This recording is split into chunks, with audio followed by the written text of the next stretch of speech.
actions. Yes. The most important thing for me is a question that is really escaping me is that all through my childhood I've always been searching for the answers. I've got a tattoo on my back that says Veritas Vos Liber Bit. The truth Searching for what answers? Exactly. So just searching. My passion has always been looking for the truth. The truth. The truth of why we're here. Oh, all right. Well, first of all, you understand that the truth is composed of all truths, right? Yes. All right. So you know that much about the truth. And finally, for me, I recognize the real truth for that, and that is within yourself. Of course. So when you talk about, going to your passion and finding your passion and taking action on it. Exactly. I'm coming to you and saying, well, I had my passion, and now I'm knowing the truth, and now I'm like just floating along, and I like. Oh, you think you know all the truth? No, of course not. You always know more, but for now it's like I'm in this limbo state where I'm watching and I'm content, and it drives me mad. And it drives the girlfriend mad too, because it's like I'm always asking questions. What do I do next? What do I don't know. And I'm like just continuing the first. So the question is, what's my passion? I mean, I don't know. Well, you do remember that we said you can actually take it easy on a small level first. That out of any given moment, there are a number of opportunities, one of which will probably be either more exciting than any other or have more of an ability to be acted on. For example, you decided to come to this session today out of all the opportunities you had available to you. You could have done many other things. The idea is to recognize that out of all those opportunities, one may be more exciting than another, and to take action on it. It doesn't have to be the idea of jumping up and down excitement like it's the best thing that's ever happened in your life. The idea is that it's the best thing that you can think of doing at that moment. Keep it simple. Okay. If it's not some overarching, mind-expanding, life-spanning project, it doesn't have to be. That's all right. When we talk about acting on your excitement, we mean out of every opportunity that's available to you, on any level. So just take action on something that's representative of your excitement, and when it brings you to the next crossroad, and you can take it no further, take action on the next thing that's the most exciting thing. Okay. Does that make sense? It does. Then when you do that, that thread will lead you to more and more and more expansive things. More and more synchronicities will open up to show you what kinds of things can be representative of larger amounts of action and excitement. Okay. But if you feel that you're not getting that level, then start at this level. You can always start at this level. Does that make sense? It does. Thank you. Are you willing to do that? Definitely. I think I'm in a nice, comfortable plateau, and I think from here in this workshop, it's allowed me to stop being so analytical, being an IT manager myself, and just go with the flow, like you're saying.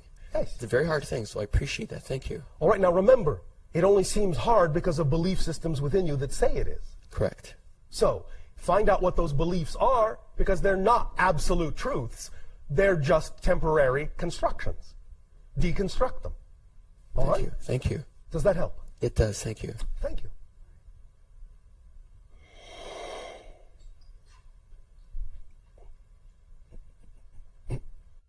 Hello, Bashar. And to you, good day. I'd like to integrate some truths here. Integrate some truth. Yes. All right. So you're presenting this truth about following your imagination and acting on it. Yes.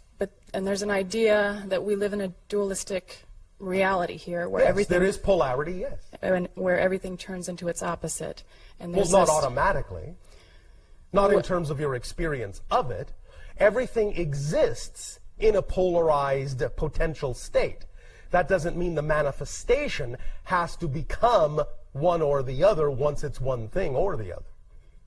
Does that make sense to you? Well, what about this idea of not being attracted or repulsed? Yes, what about anything? So when you're imagining something, aren't you very much strongly attracted to that? Or? Well, it depends. Sometimes your beliefs will attract you to something that is not representative of your greatest passion, because you might actually have a belief that makes you fear being attracted to your greatest passion. You have to have the honest self-assessment and discernment to be able to tell the difference as to whether you're actually experiencing anxiety and calling it excitement, or whether you're experiencing true excitement. Okay. Does that make sense? Yes. Sometimes you can be attracted to something that's actually representative of your anxiety, and you think it's representative, or you call it excitement, because what you actually would really be excited about, because of your belief systems, is just too scary to imagine. And so often people on your planet will move away from, will be repulsed by the thing that is actually most true for them, until they get a handle on what belief they have attached to it that makes it seem so scary. They will always move away from it. Okay. Does that make sense? Mm-hmm. So, do you have something specific that you wish to discuss along these lines? Well, I'm still... Okay, so if I'm imagining something very passionately... Yes, like what? Do you not want to share it? Oh, no, I can share it. I'm going to Africa. Oh, all right. Why? I am going to meditate along the Nilotic Meridian, which starts at Egypt and goes all the way down to South Africa. And why are you passionate about doing this? Are you passionate about doing this? Yes, I'm Why are very you passionate about doing this? I want to meditate on the sacred sites along that meridian to open up energy for that continent. Oh, all right. When will you do this? I don't know when I will do this. You don't? No. All right, I'll ask the question in another way. When will you take some action in that direction? I have taken action in that direction. Such as? Such as research about the different sites that I want to go to. All right, that's step one. What was step two? I am also talking to people and making connections and seeing, talking about ways to make the trip manifest. Like if I organized it and I got people together, then you know I could include my fees. All right, and in how's the that going organization for of it. you? It's going. But do you have some trepidation about doing it that way? No. Is that methodology not necessarily representative of your highest passion, or is some other way more representative? I guess I'm having a hard time with, if I really get into it and really see it in each detail, I mean, it includes other people, it includes extraterrestrials. Yes. So I'm including all these other, quote, others in my fantasy world. Yes. How does that affect them? And it affects them how they choose to be affected by it. Why are you worried about it? And how is that not taking me out of the present moment, I guess also is what I want to know. I mean, how is it taking you out of the present moment? Does fantasy take you out of the present moment? It depends on how you relate to it. Like we said, the idea is to have the vision, but to not insist that the way you're having the vision is the way that it must manifest. That's just a template. It's a resonance template to put you in the proper state, to tell the higher mind that you're committed to that state of being, and then let the higher mind show you how it's actually best manifestable.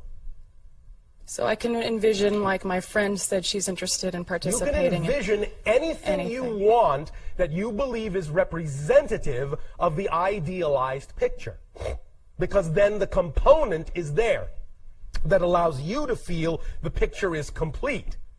Then allow the higher mind to give you whatever version of that complete vibration is actually representative of what's best for you and all concerned. So you're kind of like creating something and then willing to let it go in the very next moment. In a sense, that's actually how you create. Look at it this way. I will once again, even though we have used this analogy for a different reason, I will use it here too. Use the rubber band analogy. When you pull the rubber band back, you are building up energy, building up energy, building up energy, building up energy. You are creating that picture in all the ways you deem are most representative of your excitement. Once you have created it all, the rubber band is pulled back as far as it can possibly be pulled back. How is the rubber band going to accomplish anything if you don't let it go? Oh. You understand? Yes. You have to release the energy that you have potentialized in that vision. You have to let it go and let it fly where it will then go. Then the higher mind is the one that catches it and shoots it back to you in the way that is most representative of the true manifestation that serves you. I understand. That's the job of the physical mind, but once you let that go, your job is done. Move on to the next most exciting thing you can do, or the next aspect of the exciting thing you are able to take action on. Because you've let that go, now let the higher mind do its job. Get on the business of attending to any other aspect of it you can act on, or anything else that is representative of your excitement that you are able to act on. Okay, that brings up another question, because Yes. there is a sense that I get in my body that something has been manifested, even though I don't see it in physical reality. Yes. So, and then my guides tell me, okay, that's done, go on to the next thing. Yes. So that's how it works, right? Yes. Okay. Because these things sometimes are set up in a certain way, once again, so that by the time the whole thing manifests, you have gone through a process that will actually allow you to utilize the end result in the best possible way with the highest amount of appreciation. Make sense? Yes, it does. Thank you very much. Does that help you? Yes, greatly. Thank you. Have a good time in Africa. Thank you.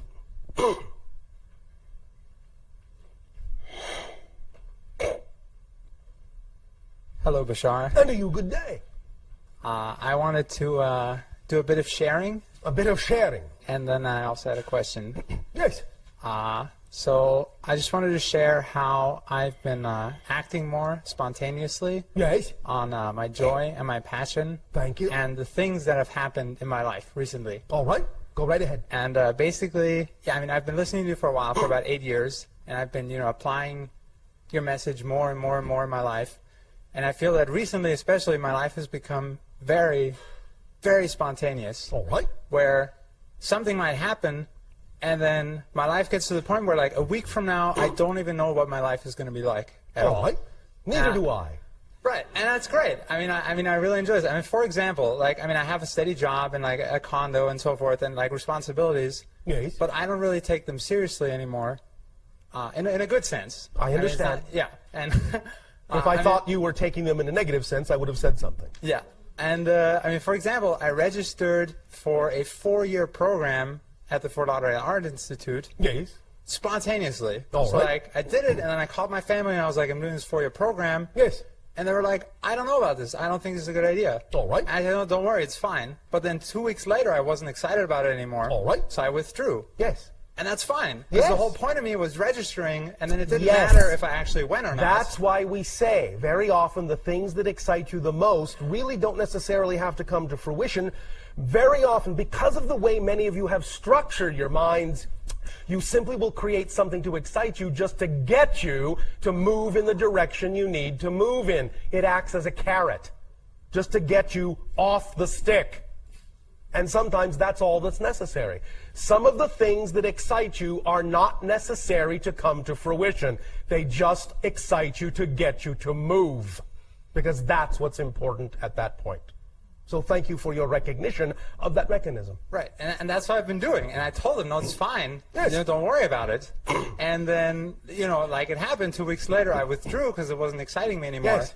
And they said, well, why did you do that? And I said, because at the time, I really wanted to register. Yes. And then 2 weeks later, I didn't want to go anymore. Yes. But that doesn't mean I should have never registered. No. Because by registering, I had certain experiences that I Yes. wouldn't have had otherwise. If you use it this way, you are using it in the constructive manner that leads you to your next level of excitement, as opposed to people who might do that in a negative context and simply seem undecided and flighty. That's the negative side of that.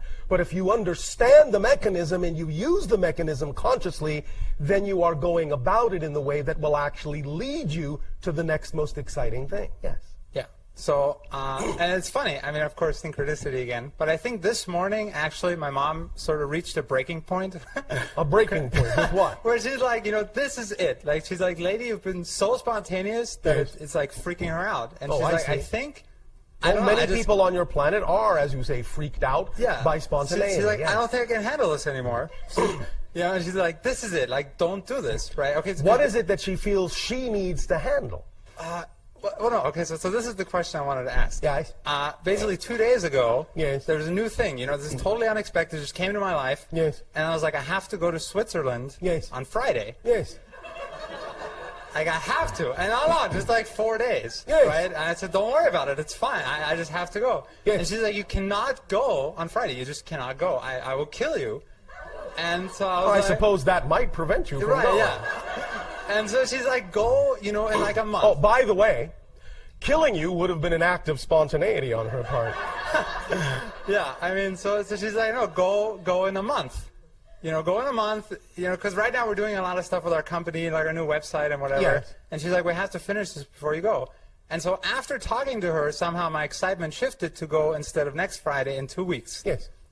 And so... You can get to the point of this, as I said, where you begin to recognize, begin to become sensitized to the fact that there's a difference in vibration between something that excites you as a lure and something that excites you because it's manifestable. Once you get to the point where you can clearly discern the difference, then you can also transmit that information differently to others. In other words, instead of saying, I'm going to Switzerland Friday, you can say, I recognize that I'm getting a vision that shows itself to me in the form of going to Switzerland on Friday. Doesn't mean I'll do that, but I'm getting the vision, I'm getting the energy, I'm getting the excitement, I'm getting the message, I'm getting the download in that language. But I recognize it as a lure. So let me explore how it is it wants me to move without me necessarily having to actually go to Switzerland. Once you understand it that clearly, you can also talk to other people like your mother about it differently, and she'll begin to understand it because she will understand that these things don't necessarily have to be accompanied by a literal playing out. But that just takes practice on your part in recognizing the difference between excitement that simply moves you and excitement that is manifestable. Make sense? Yes. So it's all about practicing learning how to transmit and communicate that understanding within yourself and to others as well. Right. Well, and I mean, as you see from the conversation now, it's switched to 2 weeks from now. Yes, yes, And yes. I mean, I think I'm actually going to go in 2 weeks. All right, but I'm talking about the way you transmit this. Because now you're saying, I think I'm going in 2 weeks. Maybe you are, maybe you're not. The point is give yourself the opportunity to sense the difference between whether the energy is something that actually requires the full literal manifestation of the action or something that requires a different kind of action that would simply leave you closer to home.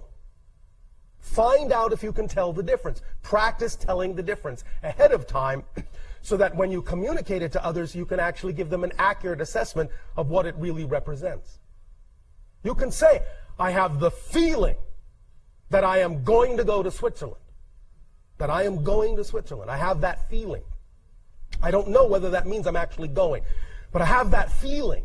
Let's explore what that might mean, where that energy wants to take me, how it wants me to move, and see if during that exploration, during that dialogue, during that process, and during that communication, if it remains something that requires literalness, or if it becomes something that was simply symbolic.